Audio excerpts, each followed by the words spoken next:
Assalamualaikum warahmatullahi wabarakatuh.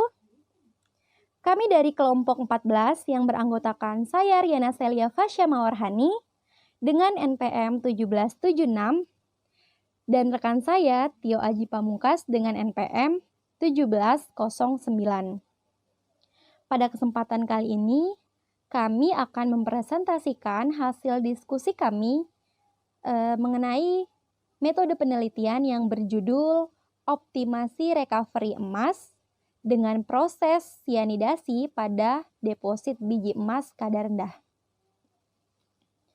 Adapun outline yang akan kami jelaskan beberapa menit ke depan yaitu terdiri dari pendahuluan, tinjauan pustaka, metode penelitian, dan yang terakhir yaitu referensi. Yang pertama yaitu pendahuluan, di mana kita harus mengetahui terlebih dahulu apa sih yang menjadi latar belakang dilakukannya penelitian ini. Jadi di Indonesia, masyarakat masih melakukan proses penambangan secara tradisional, di mana usaha penambangan yang dilakukan dengan menggunakan metode amalgamasi, yaitu dengan menggunakan merkuri sebagai pengikat logam emas dan logam berat lainnya dari hasil pemurnian emas.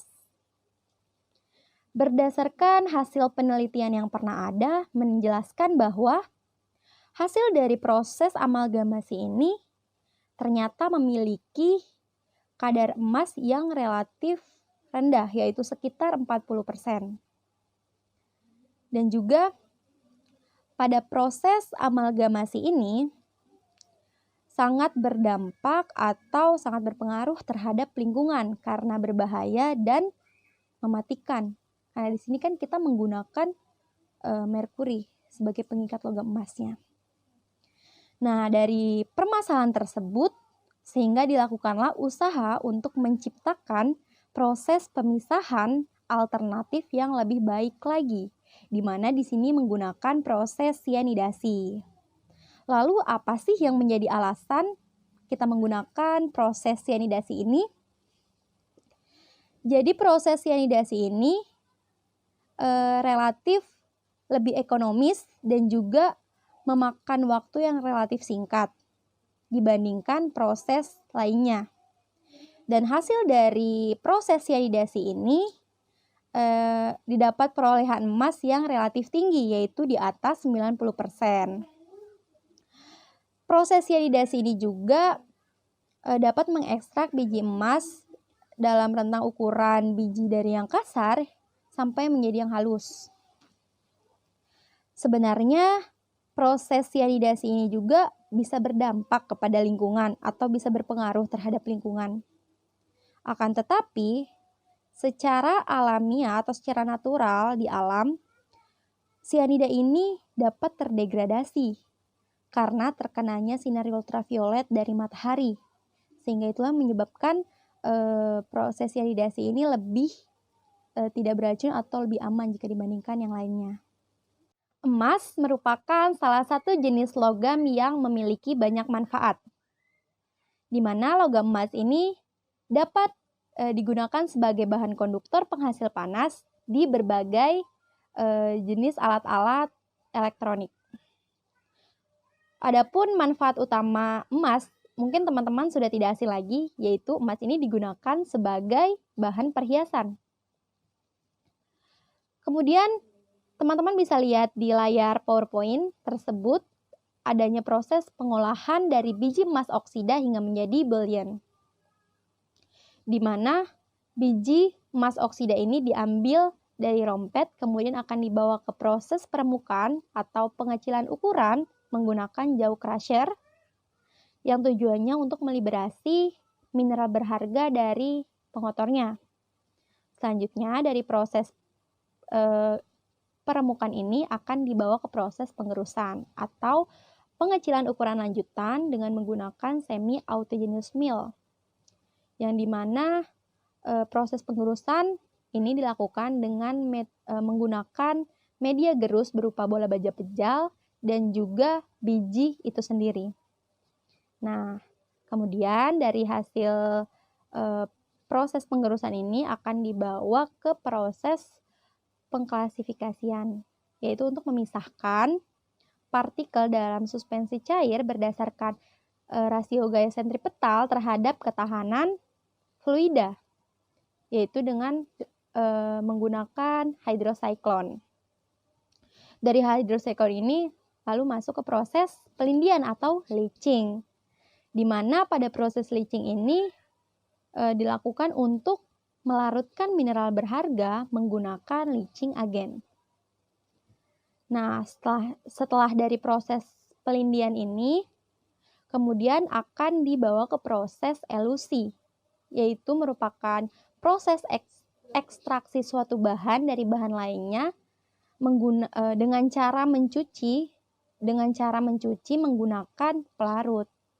Nah, dari hasil proses elusi ini akan dibawa ke sirkuit electrowinning untuk dilakukannya proses pemurnian emas. Nah, dari sini pemurnian ini selanjutnya akan dibawa ke proses smelting, tahap smelting. Nah, hingga menjadi bullion.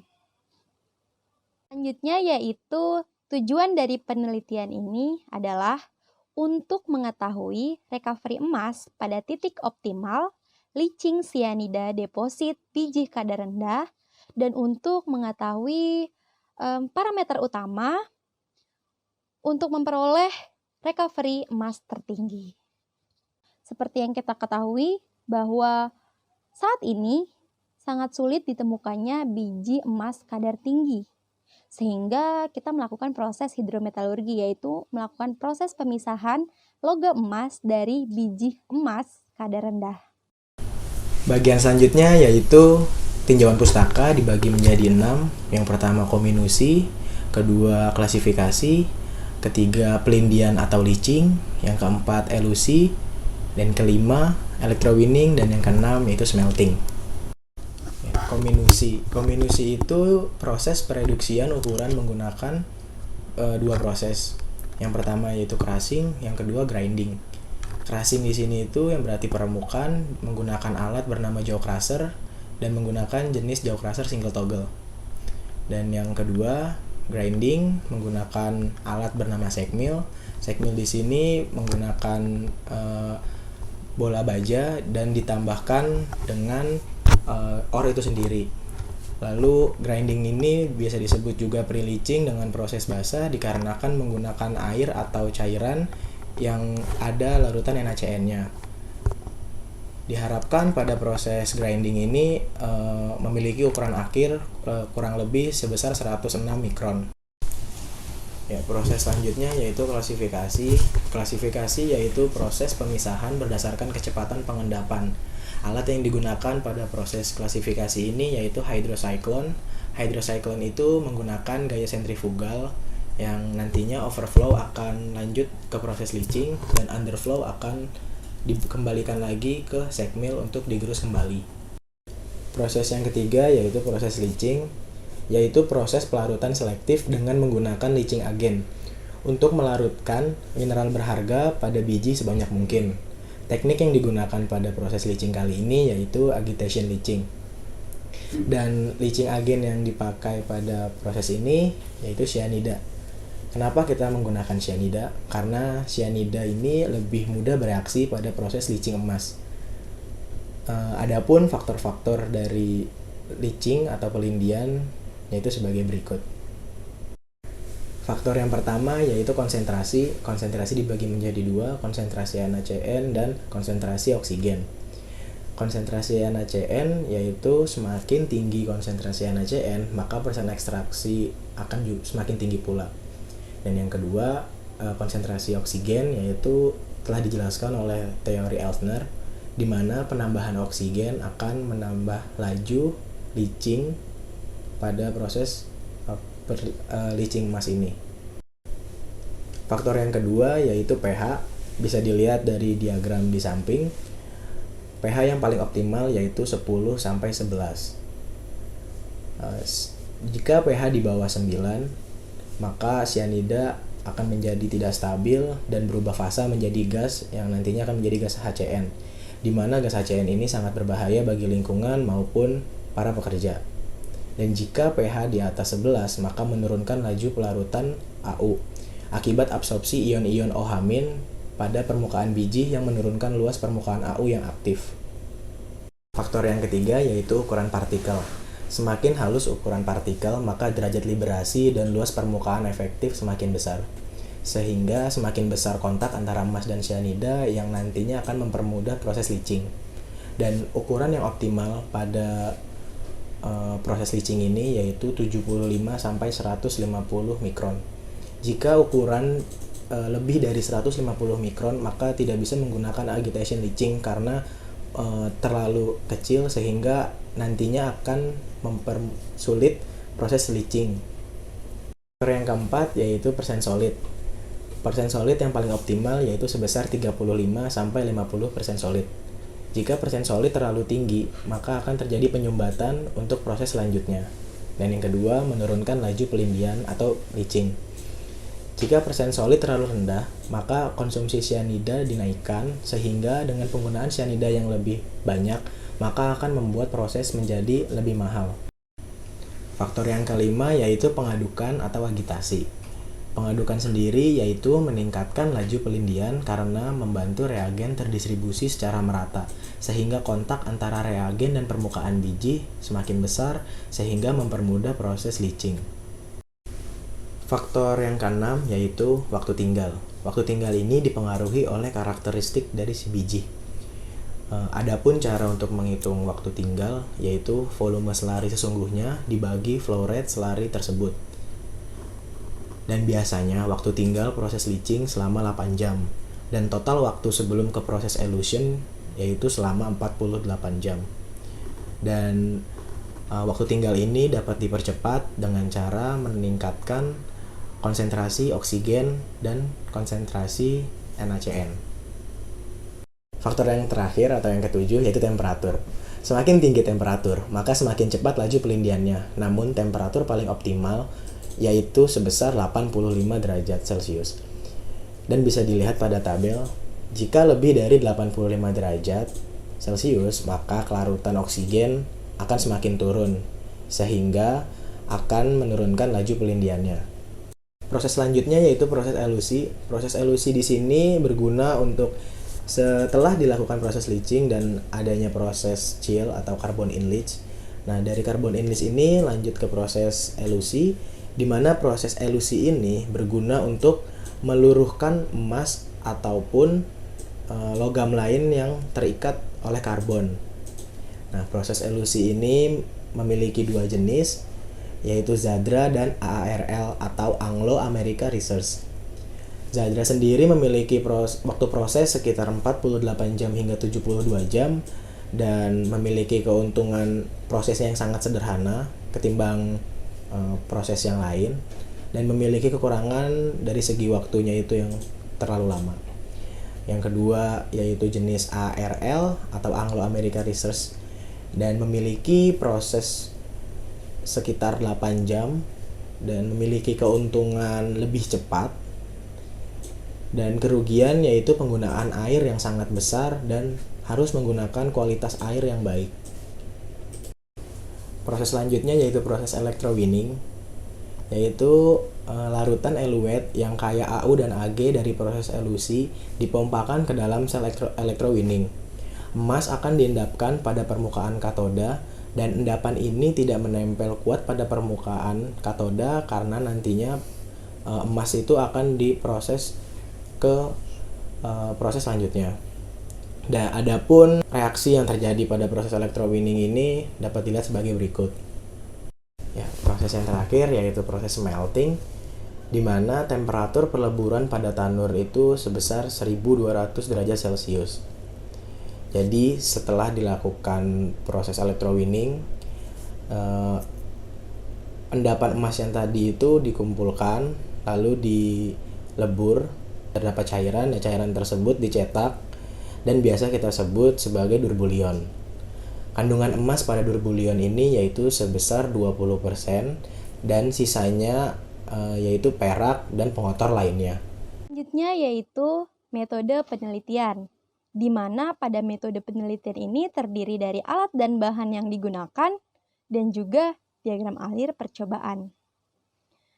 Untuk alat yang digunakan, teman-teman bisa lihat di layar, di mana terdiri dari gelas ukur, Erlenmeyer, buret, corong, ada neraca analitik, spatula, lalu ada pipet volume, bulb, pH meter, dissolved oxygen meter, kemudian ada timer, selanjutnya ada oven, ada bottle roll, serta mesin rolling, kemudian ada kertas saring, test tube, dan tray. Nah, untuk bahan-bahan yang digunakan itu ada NaCN, ada CaO, kemudian ada rhodamine, ada oksigen, dan ada AgNO3. Selanjutnya yaitu diagram alir percobaan. Nah, di mana pada diagram alir percobaan ini kami menggunakan 3 variasi saja, yaitu konsentrasi, persen solid, dan juga ukuran partikel atau size. Nah, memang pada penelitian ini diharapkannya atau dapat dilakukannya pengoptimalan persen recovery emas, sehingga lebih baiknya jika menggunakan semua faktor yang ada yang sudah disebutkan oleh teman saya sebelumnya. Namun, karena melihat ketersediaan dan keefektifan yang ada, kami hanya menggunakan 3 variabel ini saja, di mana 3 variabel ini dianggap memiliki pengaruh penting terhadap proses leaching emas. Nah, lanjut ke proses atau diagram alir percobaan, di mana di sini ada diagram alir percobaan variabel konsentrasi sianida, yaitu ore yang diambil dari rompet akan dilakukan pengeringan menggunakan oven. Selanjutnya dilakukan proses crushing dan milling hingga berukuran 32,6 mikrometer. Kemudian akan dilakukannya proses coning and quartering. Lalu ore akan dicampur dengan air hingga 47% solid, dan juga setelah dilakukannya pencampuran dengan air ini, barulah kita dapat mengukur pH dan DO-nya. Nah, setelah diukur pH dan DO-nya, slurry akan ditambahkan NaCN dengan dosis 400 ppm, 450 ppm, dan 500 ppm.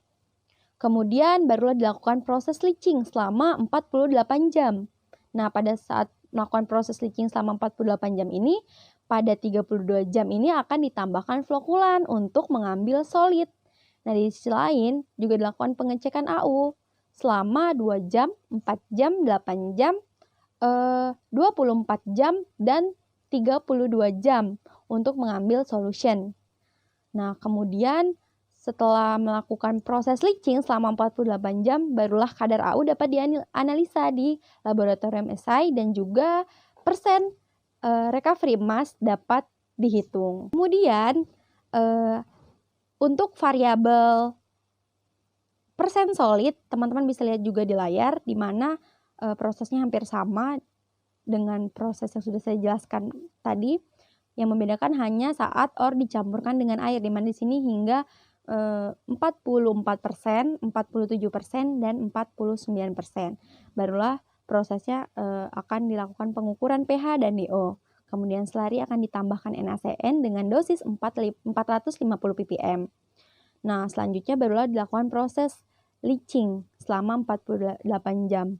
Prosesnya sama yang sudah saya jelaskan. Nah, setelah dilakukan proses leaching ini, barulah kadar AU ini dapat dianalisa dan persen recovery emas dapat dihitung.